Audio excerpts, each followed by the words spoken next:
Ya, selamat malam ya teman-teman mahasiswa semuanya. Bertemu kembali dalam perkuliahan kita pada malam hari ini untuk mata kuliah bimbingan karir. Ya. Sebelumnya saya mohon untuk dikonfirmasi terlebih dahulu untuk suara sama tampilannya ya teman-teman ya. Mohon maaf suaranya karena dekat dengan jalan silver nih. Ya, minta tolong dikonfirmasi terlebih dahulu di YouTube-nya, bisa dicat suara sama tampilannya sudah bisa diterima dengan baik di tempat teman-teman atau belum? Halo? Sebelum saya mulai, mohon dikonfirmasi.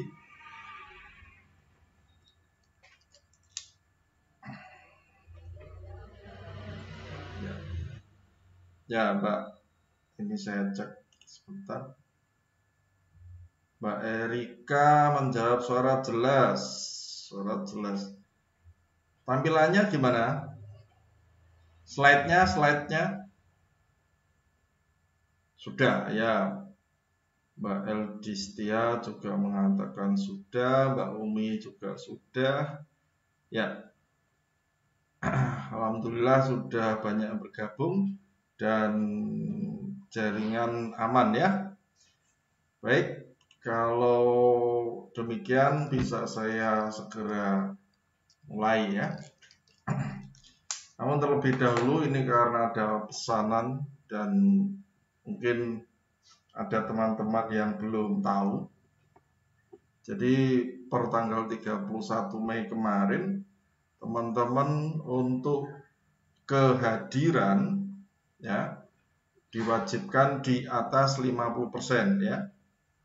Di atas 50%. Jadi kalau kurang dari 50% auto remedi ya.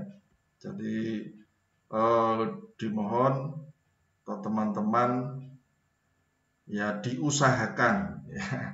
Walaupun melihatnya mungkin apa ya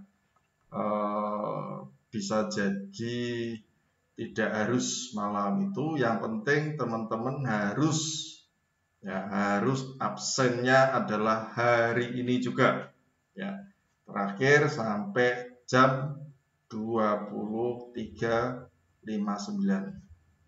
Yang penting absen disiakan ya.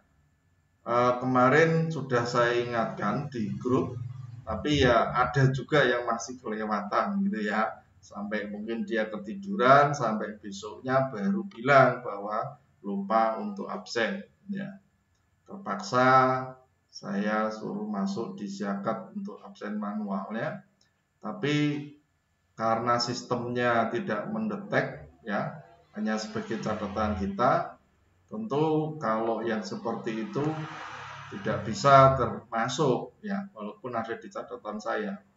Nah, kalau di sistemnya dia auto tidak mendetek selama teman-teman tidak absen pada hari ini. Gitu ya. Mbak Rima yang nulis hadir gitu ya. Semua yang hadir di YouTube ya, saya sampaikan dulu, tidak secara otomatis masuk di absensi ya teman-teman. Yang terhitung adalah yang disiakat. Jadi teman-teman harus absensi disiakat dan memberikan review dulu kan, mereview dengan baik baru bisa terhitung absensinya, presensinya. Begitu ya teman-teman ya. Ya, karena penting sekali ini, jangan sampai nanti mengulang gitu. Usahakan di atas 50%. Kemarin juga sempat saya cek, saya sampaikan kemarin kan, kalaupun teman-teman mendapatkan saya bisa menyampaikan pasti mendapatkan nilai baik ya. Minimal teman-teman hadir itu sudah di atas C gitu ya, di atas. Nah, kalau teman-teman kemarin Gampang-gampangan aja, sederhananya bantu channel saya ini subscribe ya, like, subscribe, sudah nanti pasti di atas B ya, semuanya pasti di B. Nah, walaupun nanti nilainya adalah gabungan ya, tapi dari saya pasti teman-teman dapat nilai yang baik. Itu ya teman-teman ya. Saya cek masih ada separuhan lebih yang belum subscribe ya. Oke, baik. Terima kasih sebelumnya. Saya langsung ke materi. Ya. Ini sudah bergabung, mungkin sudah ratusan yang bergabung. Baik, malam hari ini kita akan membahas mengenai kepribadian terlebih dahulu. Jadi sebelum kita masuk ke dunia kerja dan lain sebagainya, sebelum mid semester saya akan menyampaikan beberapa yang terkait dengan individu. Jadi penentu keberhasilan kesuksesan Anda itu tidak ditentukan oleh orang lain. Paham ya? Ditentukan oleh diri Anda sendiri. Itu penting ya. Jadi kalau Anda masih berpikiran atau menyalahkan orang lain ya, mulai sekarang dirubah cara pikirnya. Sukses dan tidaknya diri kita ditentukan oleh diri kita sendiri. Makanya ini saya akan memulai dari individu ya, mulai dari kepribadian. Memang ini adalah teori-teori ya, tetapi begitu teman-teman paham teori, nanti bisa menilai diri sendiri ya. Tentu harapannya dengan paham dan betul arti pentingnya dan juga seperti apa diri kita ya di kemudian hari, kita bisa memperbaiki diri kita sendiri. Itu maksudnya begitu ya. Oke. Jadi apa yang teman-teman lakukan saat ini, ya, nanti kita akan lihat itu akan berdampak terhadap kesuksesan teman-teman di kemudian hari. Oke ya, kita langsung ke materi. Maaf yang di chat tidak langsung bisa saya jawab nanti ya, kalau mau chatnya, kalau tanya atau mengatakan apa di chat YouTube, saya nyampaikan dahulu materinya. Ya. Kepribadian. Mungkin ini sudah sering ya, sudah sering teman-teman dengar kata ini ya. Sering disampaikan atau teman-teman baca, bahkan ada juga teman-teman yang sampai ya, sekolah kepribadian. Ya, bagi yang tidak paham, ini sedikit kita bahas. Apa itu kepribadian? Jadi kepribadian adalah keseluruhan cara di mana seorang individu bereaksi dan berinteraksi dengan individu lain. Nah, ternyata kepribadian ini nanti dipengaruhi oleh faktor keturunan atau kita mengenalnya faktor genetis ya. Sama yang kedua adalah faktor lingkungan. Norma, ini faktor lingkungan ini banyak ya. Ada norma dalam keluarga, teman-teman Anda, kelompok sosial, dan juga masyarakat pada umumnya atau pengaruh-pengaruh lainnya. Jadi kepribadian ini, kalau teman-teman melihat ya, faktor yang mempengaruhi, artinya apa ini? Faktor keturunan sama faktor lingkungan. Artinya kepribadian seseorang itu, karena ada faktor lingkungan, itu bisa berubah dan bisa dibentuk. Paham ya? Bahkan nanti kalau ada waktu teman-teman membaca buku-buku psikologi atau buku yang terkait dengan ilmu sosial ya, terutama ya psikologi tadi. Dua hal ini berkontribusi ya. Yang paling tinggi adalah faktor lingkungan. Oke, pernah baca mungkin teman-teman, boleh dicat. Kira-kira berapa persen faktor lingkungannya ini pengaruhnya terhadap kepribadian itu berapa persen?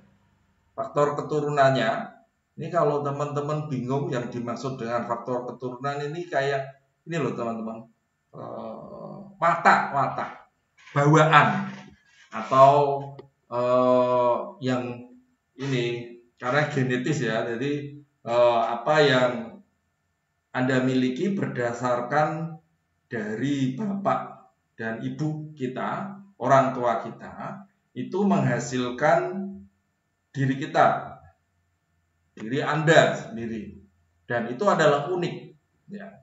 Ini makanya kalau genetis itu, apalagi kalau lu tes DNA ya, ini adalah kemahakuasaan yang kuasa.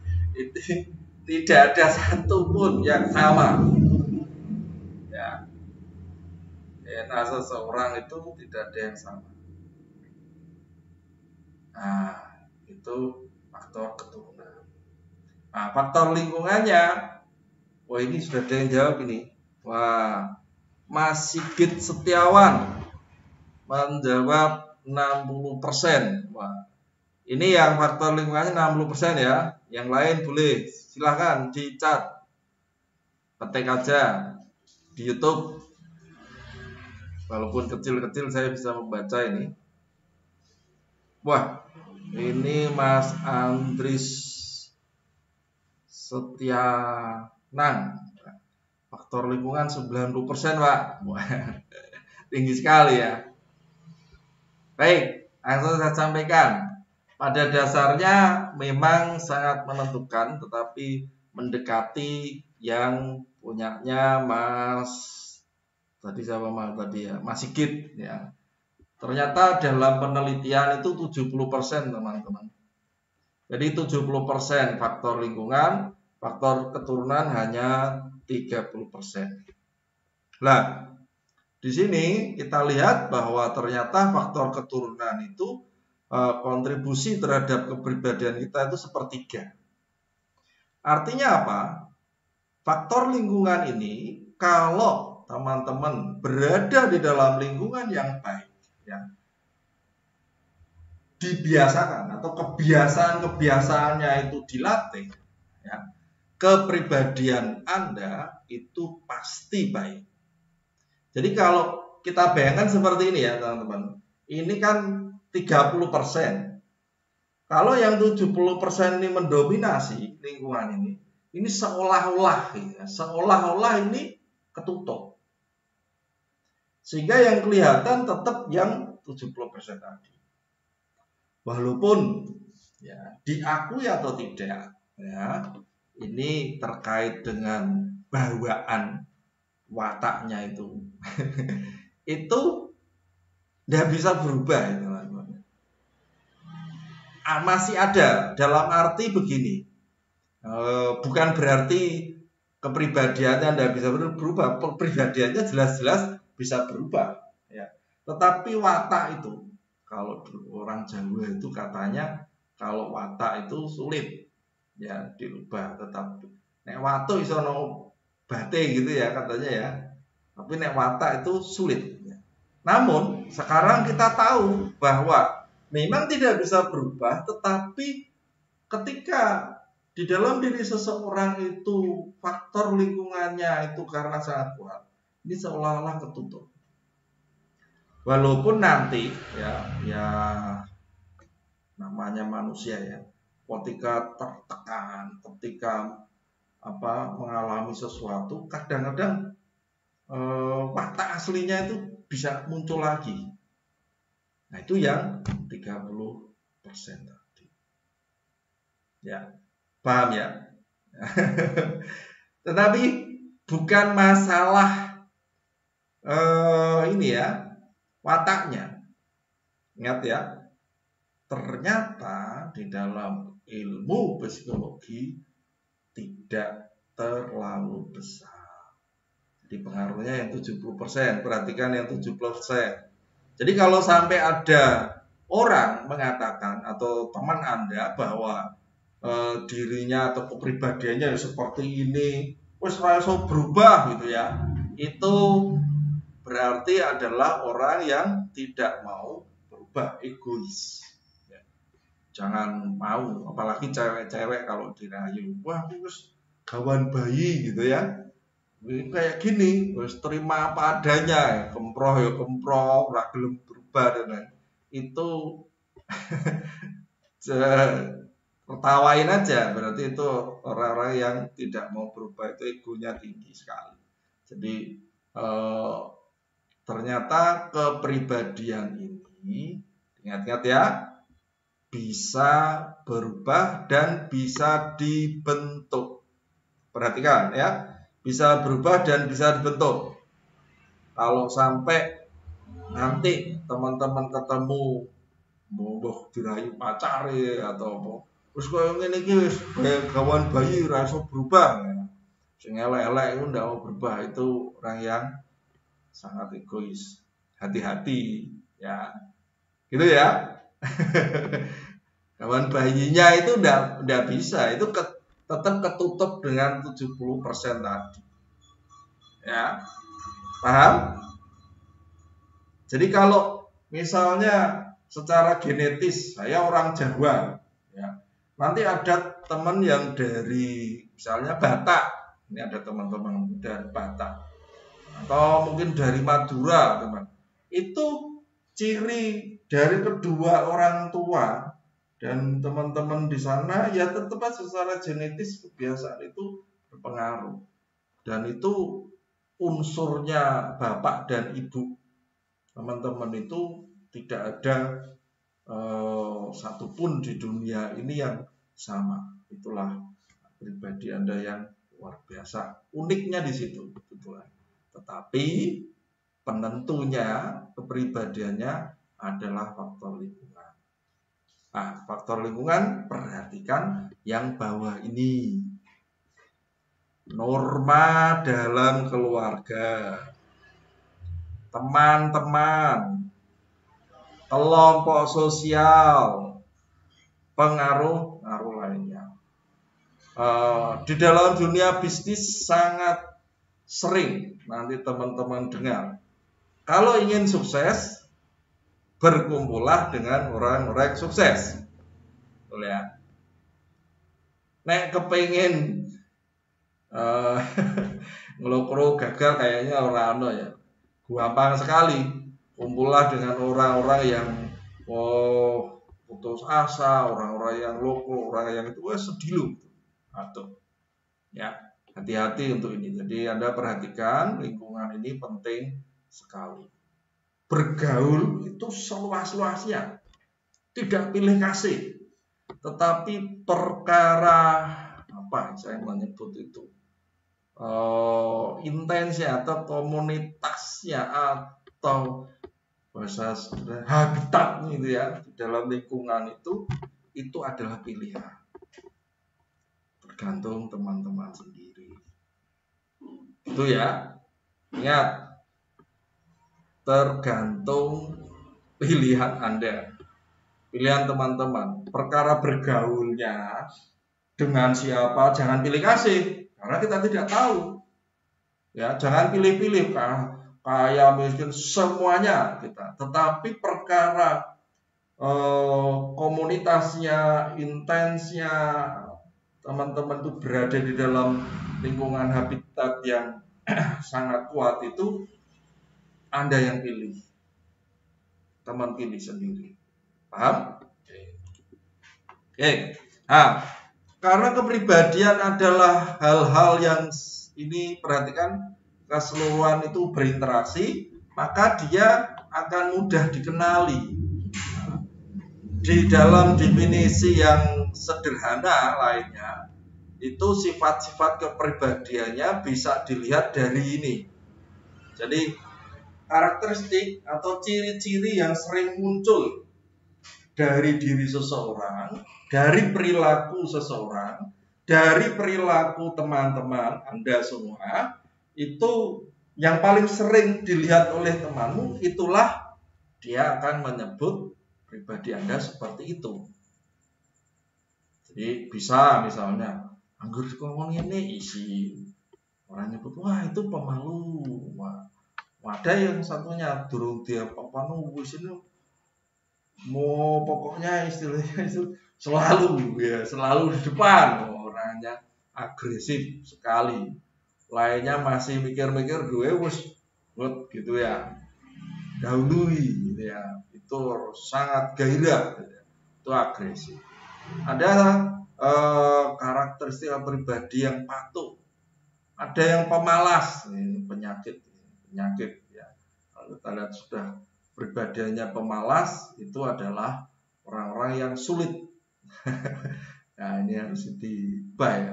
Ada yang pribadinya ambisius, bisa dilihat, setia, penakut, macam-macam. Nah kepribadian ini adalah yang sering muncul.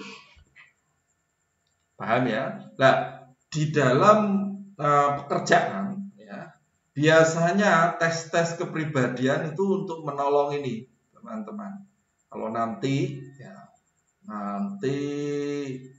saya berbicara kepada ini untuk teman-teman yang bekerja nanti pada level ini ya, level menengah ke atas ya. Nanti untuk jenjang karir ya, kalau level-level pimpinan biasanya ada tes ya, tes kepribadian. Tapi kalau untuk pekerjaan yang sederhana dan tidak membutuhkan kepemimpinan ya, itu jarang. Oke, tesnya bukan tes kepribadian lagi. Jadi sebenarnya tes kepribadian ini untuk membantu dalam proses seleksi karyawan, menyesuaikan bidang pekerjaan dengan individu, memandu keputusan pengembangan karir. Paham ya? Tapi itu ada tesnya, teman-teman. Ya, itu kalau nanti atau teman-teman sekarang sudah pernah ikut tes, ya, yang sudah kerja nanti ketika naik naik dipromosikan, itu seperti itu. Oke, itu di chat YouTube banyak sekali. Oh ini kita belajar ya teman-teman ya. Untuk paham ini itu jangan lihat kepada temanmu atau orang lain atau menghakimi teman Anda sendiri. Ke kita dulu aja, ke kita diri kita ya. Jangan mudah menghakimi orang lain. Oke, ya. Oke, nanti. Oh, ini ada apa lagi untuk orang introvert? Nanti dulu ya. Lihat ya nanti ya. Oke. Nah, untuk tes di dalam ya untuk dunia kerja ya, tes kepribadian lah ini. Ini ada yang lumayan terkenal, itu MBTI namanya. Dan teman-teman mungkin sudah sering pernah dengar ya. Tapi kita akan membahas terkait dengan pekerjaan, hubungannya dengan pekerjaan. Mungkin teman-teman sudah pernah dengar ini ya. Ekstrovert, introvert, indrawi, intuitif, pemikir, perasa, pengertian, penilai ya. Walaupun ya teman-teman ya, tidak ada bukti yang nyata yang menunjukkan bahwa ini indikator ini bisa mengukur kepribadian secara valid ya. Ini tidak ada. Namun ya, karena secara psikologis namanya juga kita tidak mungkin bisa memahami 100% valid, gitu tidak ada. Namanya kecewaan yang di dalam itu kan sulit ya, kita menilai dari luar. Tetapi yang dilakukan di dalam penelitian ini dan dilakukan ini yang terkenal juga Myers-Briggs ini, itu mendekati. Tidak bisa 100% valid ya teman-teman ya, mendekati saja. sehingga tetap digunakan di dalam organisasi, di dalam perusahaan. Paham ya? Oke. Kita akan belajar dari klasifikasi ini. Apa itu ekstrovert, apa itu introvert, dan lain sebagainya. Perhatikan, untuk tes kepribadian ini ya teman-teman ya. Ini kita bisa melihat, kalau dilihat ekstra dan intro, itu artinya where do we get our energy. Paham? Sedangkan terkait dengan sensing, intuitionnya ya, itu bagaimana, how do we take in information, bagaimana kita atau saya dapatkan informasi. Nanti kita akan bahas satu persatu ya. Bahasa Indonesia apa ini saya ambilkan dulu ya dari bahasa Inggrisnya dulu. Kemudian thinking dan feeling berbeda. Ini adalah how do we make decision, bagaimana kita atau teman-teman mengambil keputusan. Kemudian how do we organize our world, ini judging sama perceiving. Kita bahas satu-satu ya. Yang pertama adalah dari mana Anda mendapatkan energinya. Ya. Jadi tadi ini where do we get our energy. Nah, ini energi kita ini sebenarnya dari mana. Nah, untuk teman-teman yang ekstrovert silahkan. Ini sekali lagi ya, bukan untuk menghakimi teman, tapi saya menganjurkan untuk kita menilai diri kita dulu ya, menilai kok iso Pak aku nilai diri. Baru kamu bertanya kepada sahabatmu. Itu biasanya orang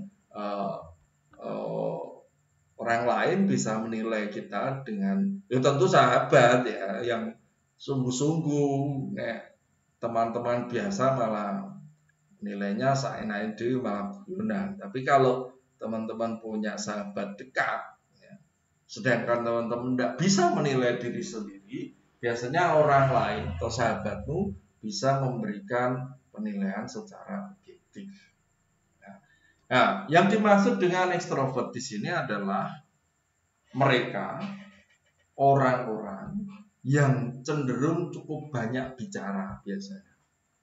Dan biasanya bersemangat dengan orang lain dan situasi sosial.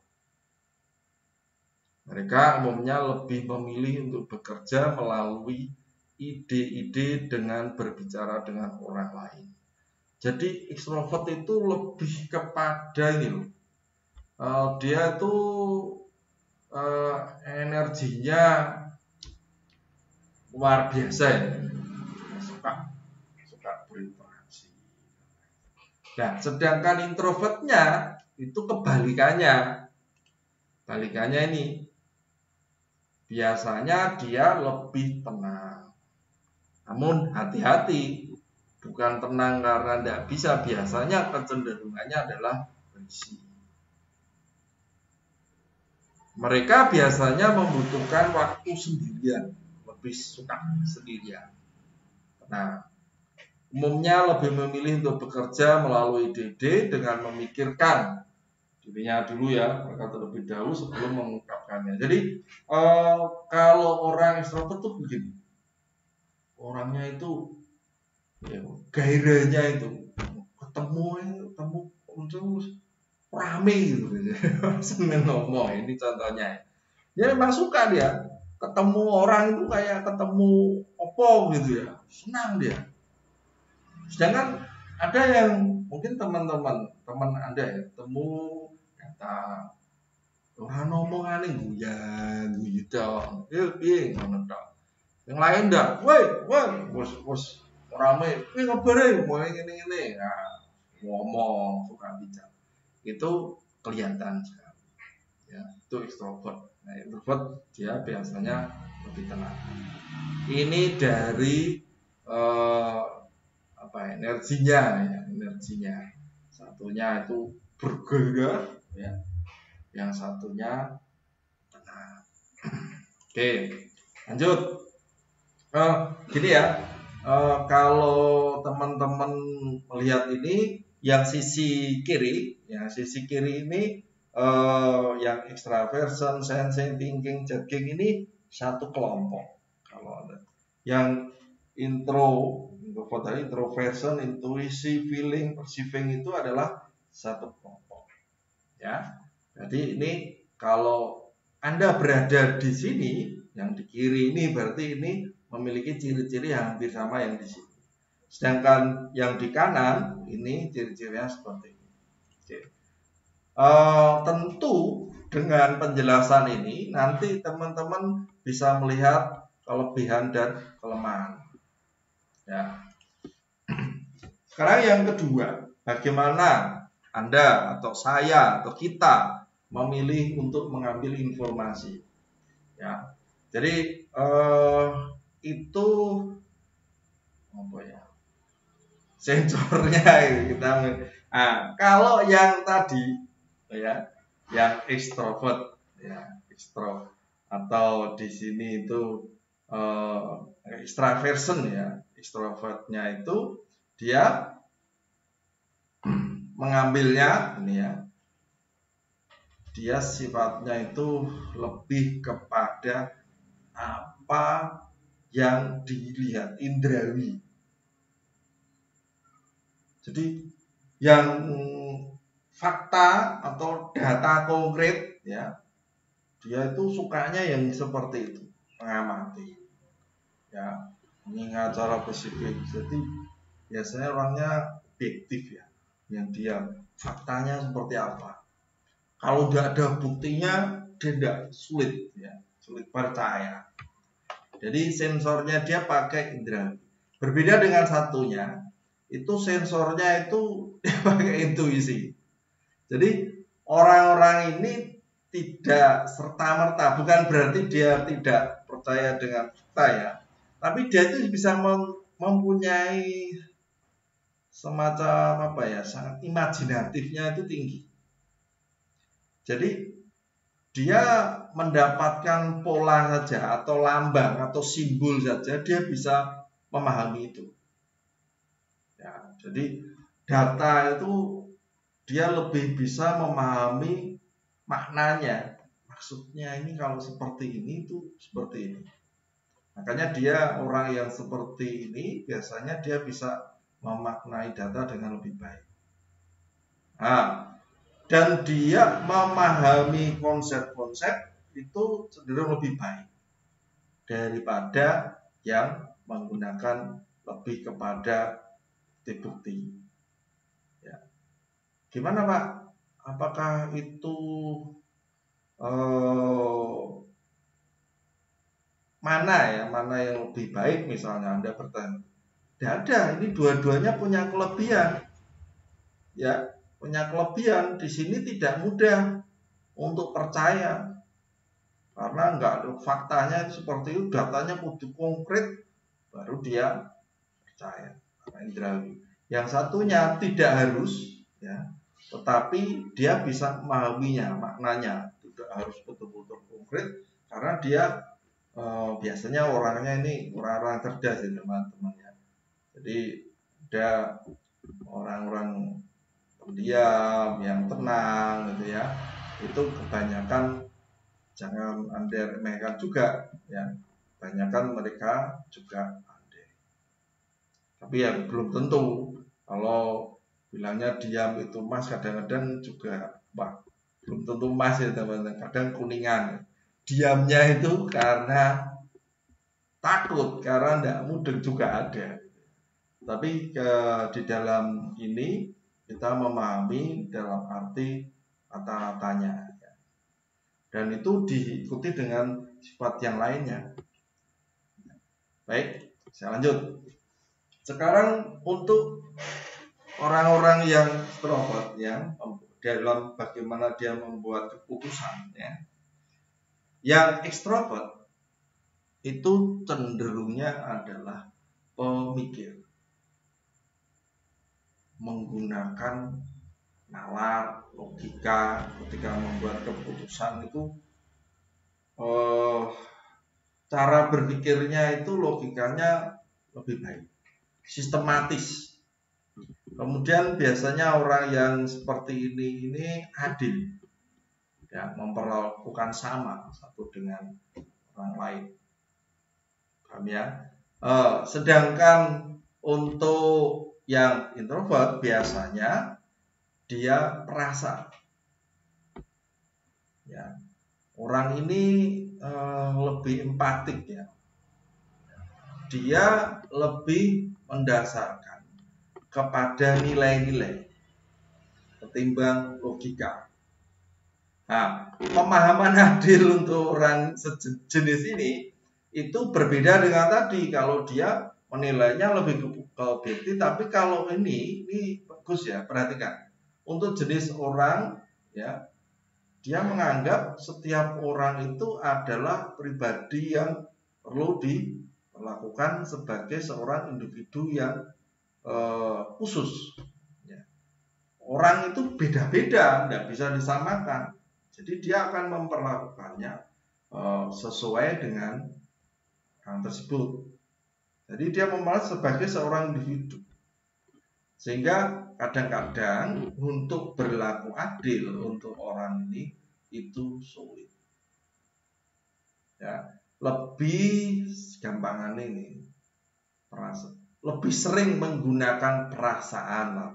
Kalau yang satu, yang tadi thinking itu lebih sering menggunakan logika, yang ini lebih sering menggunakan perasaan. Mana Pak yang baik atau buruk? Ini bukan masalah baik dan buruk. Nanti teman-teman, yang penting kalau itu menjadi kekuatan Anda silahkan. Kalau yang kebablasan Anda terlalu sering menggunakan logika, itu biasanya orangnya teguan, paham ya? Wah, sulit orang menggunakan perasaannya itu. Hitung-hitungannya juga main gitu ya. Nah, yang satunya berbeda empatinya. Jadi jangan heran ketika seorang introvert biasanya lihat orang yang menderita apa, dia harus melu terenyuh, harus mesake. Yang sana mungkin bahkan tidak merasa, gitu ya, bahkan tidak merasa, gitu ya. Jadi kadang-kadang teman-teman ada punya teman, misalnya lewat ini contoh saya sederhana, teman itu ada pengemis, orang yang satunya rasanya mesake, dikasih, ya. Yang satu nih Gus, kayak orang no perasaan apa-apa gitu, sudah biasa. Bahkan kadang-kadang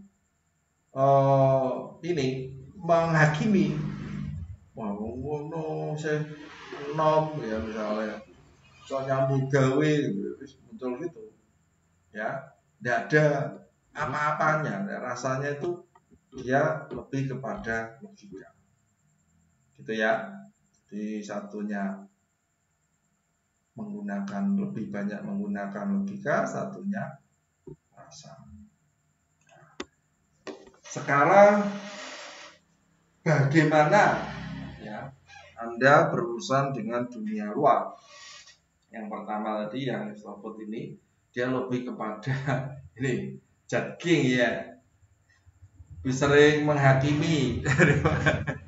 Jadi judger si hakim ini ya, dia adalah orang yang ya segala sesuatunya itu harus ditata dengan baik, ya.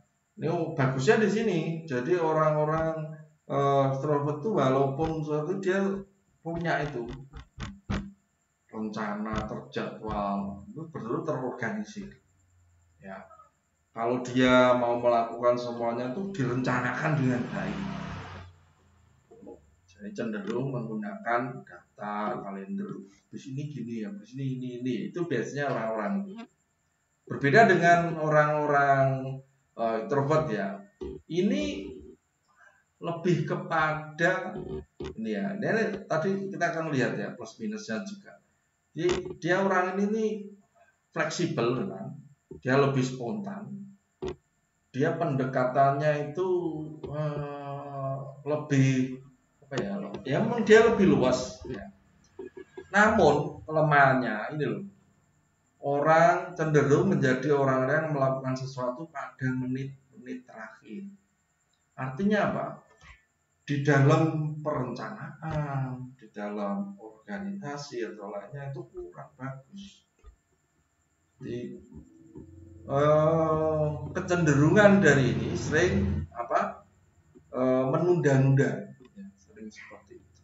Jadi dia mengambil keputusannya atau lainnya itu ya pada menit-menit terakhir, terus paksa gitu ya. Tapi kalau yang di sini tadi dia terorganisir, terjadwal dengan baik.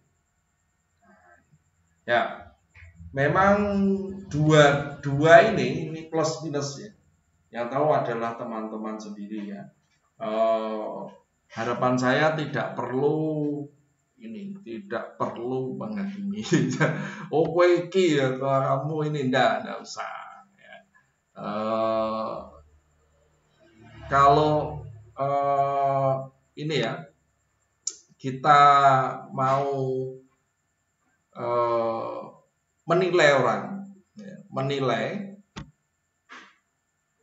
kalau itu sahabat Anda ya, dengan baik dan dia minta, lakukan itu. Tetapi kalau tidak ya, atau orang nggak kenal apa-apa, nggak perlu ya, itu nanti malah justru menimbulkan masalah ya. Jadi kalau yang penting ini adalah kita bisa menilai diri kita.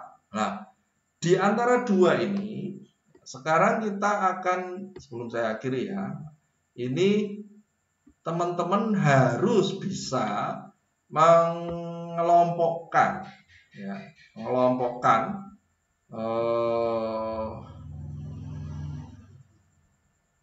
saya itu jenis orang yang mana ya. Karena apa, kalau nanti paham di minggu yang akan datang kita akan belajar kalau yang ini nanti cocoknya bekerja di sini gitu ya. Ya bukan masalah kecenderungannya gitu ya. Cenderungannya. Jadi pada suatu kali nanti ya, kalau boleh memilih, setiap orang itu akan mencari pekerjaan-pekerjaan yang sesuai dengan kepribadiannya. Paham ya? Karena apa? Bisa menikmati, enjoy. Kalau teman-teman sekarang sudah bisa menemukan, itu luar biasa. Tetapi kalau sekarang belum, jangan khawatir, memang itu proses. Teman-teman bisa nanti berkembang. Mungkin sekarang karena keterbatasan kita, yang penting dapat kerja, yang penting bisa menyambung hidup, dapat pekerjaan yang menghasilkan uang yang cukup untuk hidup dan lain sebagainya, mungkin belum pernah kepikir ya bisa menikmati pekerjaan kita.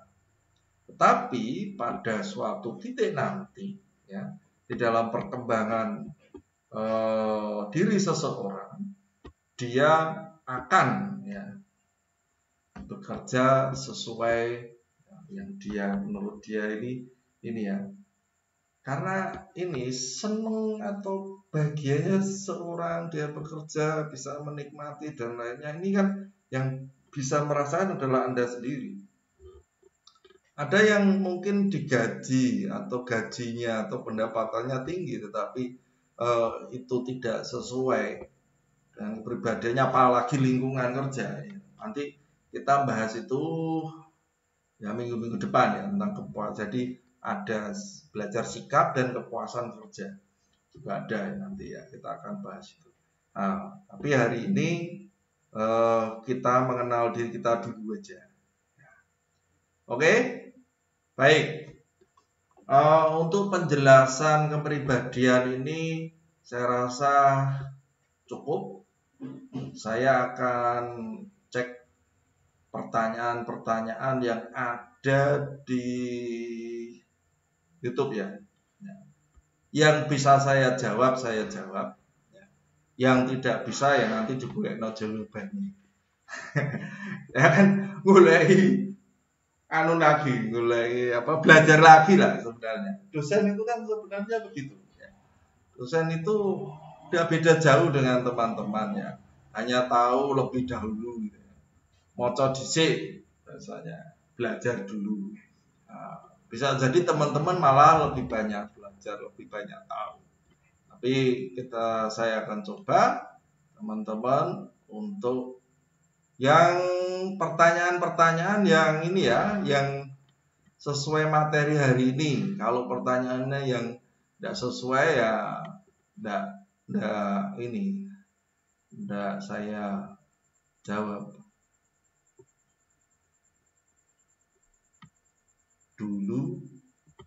Dulu saya introvert. Ini coba ya.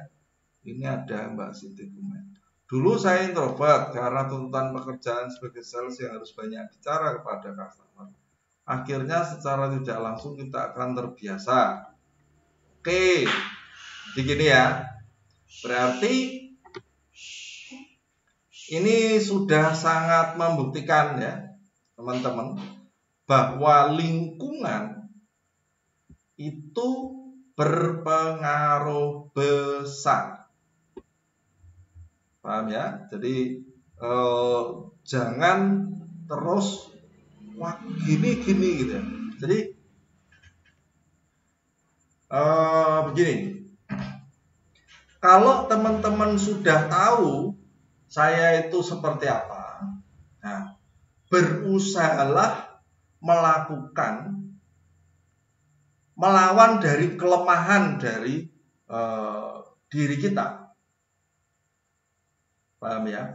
Kalau di dalam bawaan kita itu kecenderungannya misalnya introvert tadi, tetapi lingkungan ini kayak diambil gitu ya. Kalau kita ditaruh di dalam lingkungan yang melatih dia kebiasaannya dan lainnya, ternyata ini bisa berubah. Berarti bisa dilatih. Paham? Ya. Nah, namun ya, memang di antara kita itu di dalam pengambilan keputusan dan lain sebagainya itu kita sendiri yang bisa merasakan sebenarnya cara berpikir kita itu seperti apa ya. Itu yang membantu.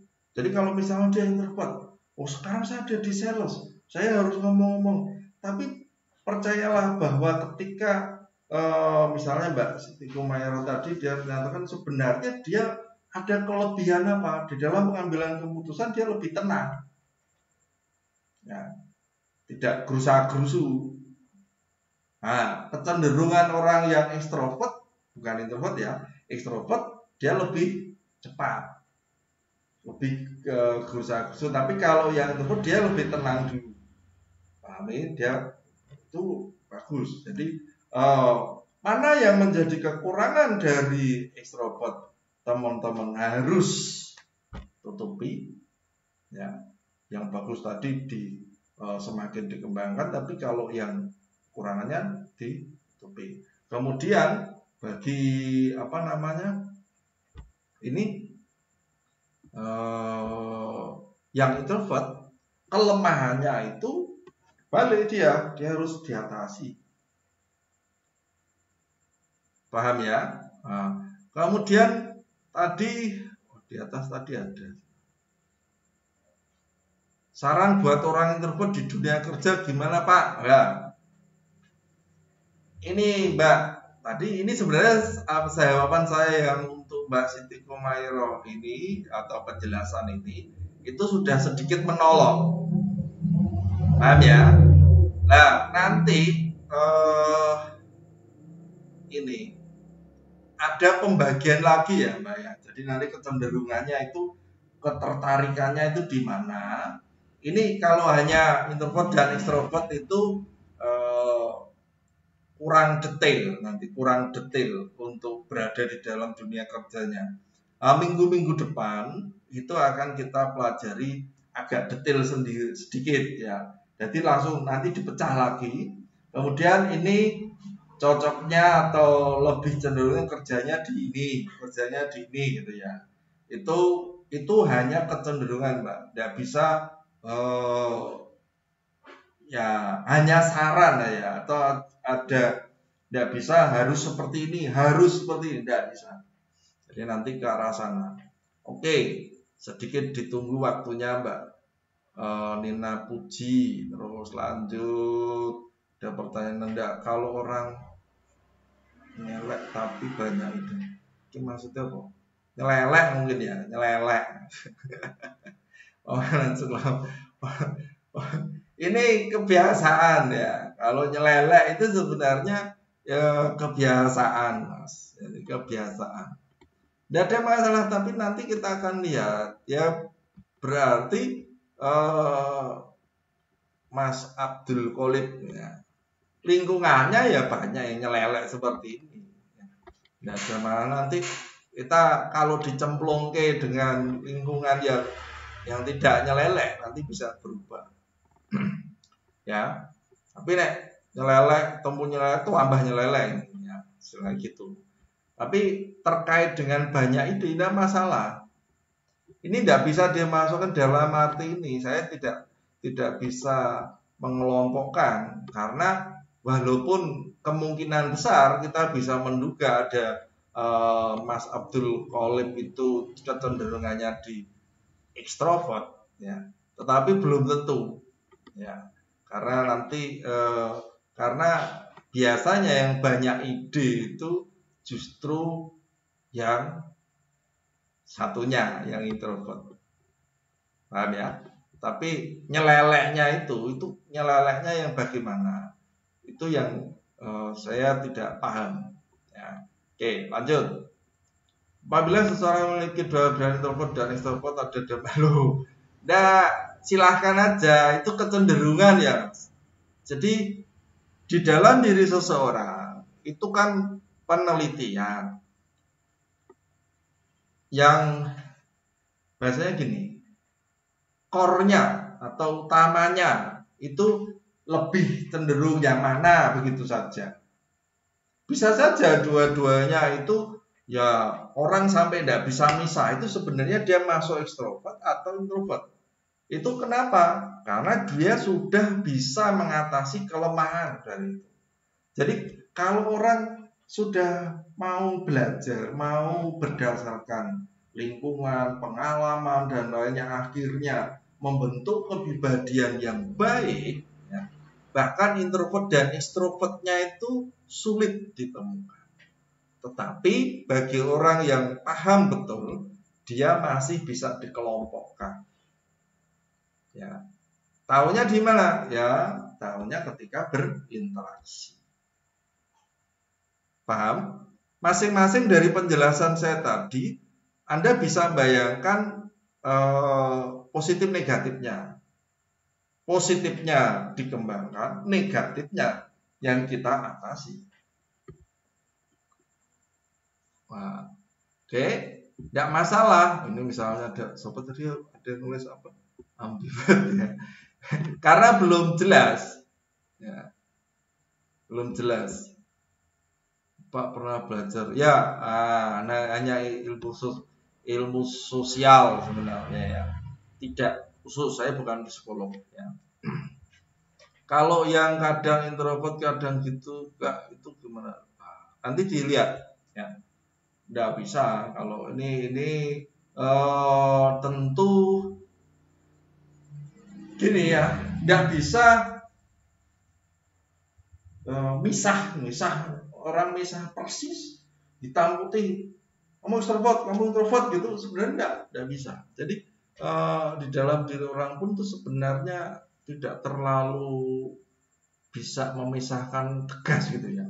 Tapi ada juga yang betul-betul kelihatan sekali tegas, ya, antara ekstrovert dan introvertnya.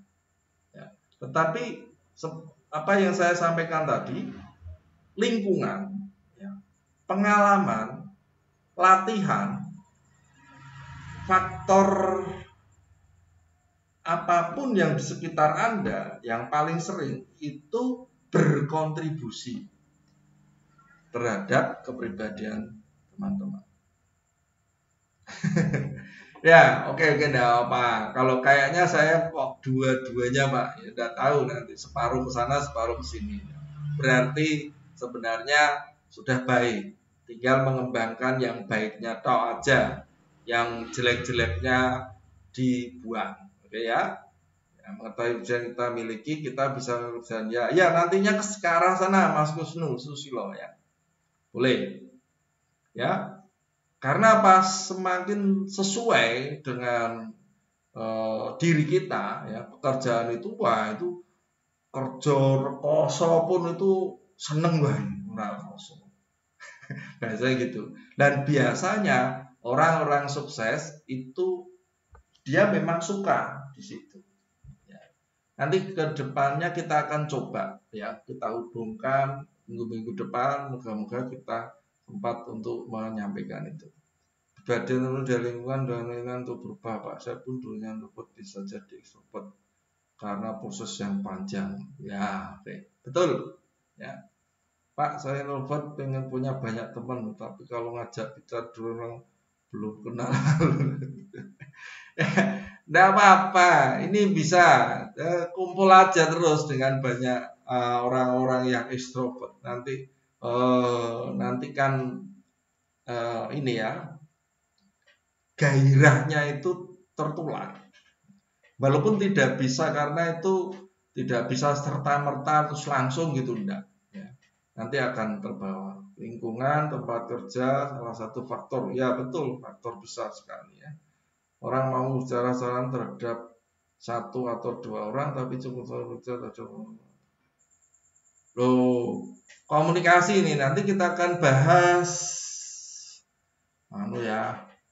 ini agak jauh nanti ya, setelah meet itu ya, terkait dengan komunikasi. Jadi salah satu kunci bahwa teman-teman itu nanti sukses itu adalah komunikasi ya. Salah satunya adalah menyampaikan atau kepandaian ya, kepandaian dalam arti berbicara ini yang seperti apa.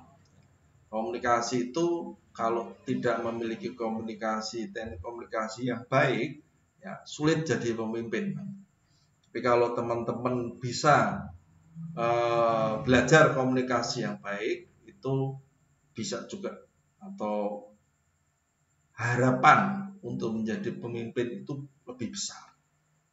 Paham ya? Jadi orang berbicara di hadapan 1, 2, 3 orang gitu kok lancar aja, Pak ya. Tapi ketika menghadapi orang 100 orang, apalagi di atas podium misalnya, itu ngedek keluar keringat dingin sampai kami sosolen gitu ya. Itu dalam tanda petik masih pada tingkat kewajaran, Mas. Ya, karena itu terkait dengan kepercayaan diri nanti ya. Tapi nanti itu bisa dilatih. Makanya kalau di dalam pelatihan kepribadian atau mungkin nanti di dalam pelatihan kepemimpinan itu dilatih. Ya. Bisa, jangan takut. Makanya untuk Mas Arif Dwi Kurniawan, saran saya sederhana, lebih sering ikut organisasi ya. Apa-apa. Oke, Mbak Yunia kadang suka keremen, kadang tidak, Pak. Ya tentu saja setiap kita seperti itu. Tapi kita lihat nanti hal-hal yang lain yang mengikuti. Dicek aja dari keempat tadi, kecenderungannya yang mana, terus Jadi jangan takut ya teman-teman. Saya itu masuk ekstrovert Pak. Saya masuk introvert. Nggak usah dipermasalahkan. Teman-teman lihat kelemahannya itu yang diatasi.